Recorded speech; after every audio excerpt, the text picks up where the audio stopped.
جانتے ہو ہجرت آسان نہیں ہوتی، گناہوں سے نیکیوں کی طرف ہو، چاہے وہ رب کی رضا کی طرف ہو، یا دنیا کی رنگینیوں سے آخرت میں اپنے رب سے ملاقات کی طرف ہو۔ ہجرت ایک خوف سے بھرا راستہ ہے، سنگلاخ چٹانوں سے بھرا راستہ، اور ایک مقام وہ بھی آتا ہے کہ انسان خوف زدہ ہو جاتا ہے، امید چھوڑنے لگتا ہے، ڈر جاتا ہے۔ مگر جانتے ہو اللہ سبحانہ و تعالیٰ سب دیکھ رہا ہوتا ہے۔ وہ رب جس کے حکم سے تم ہجرت کر رہے ہوتے ہو، تم اس کی نگاہوں میں ہوتے ہو۔ تم ہجرت میں اکیلے نہیں ہوتے ہو،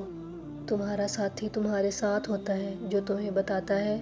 اب کون سی راہ جانا ہے، جو تمہارے خوف کو سکون میں بدلتا ہے، جو تمہیں بتاتا ہے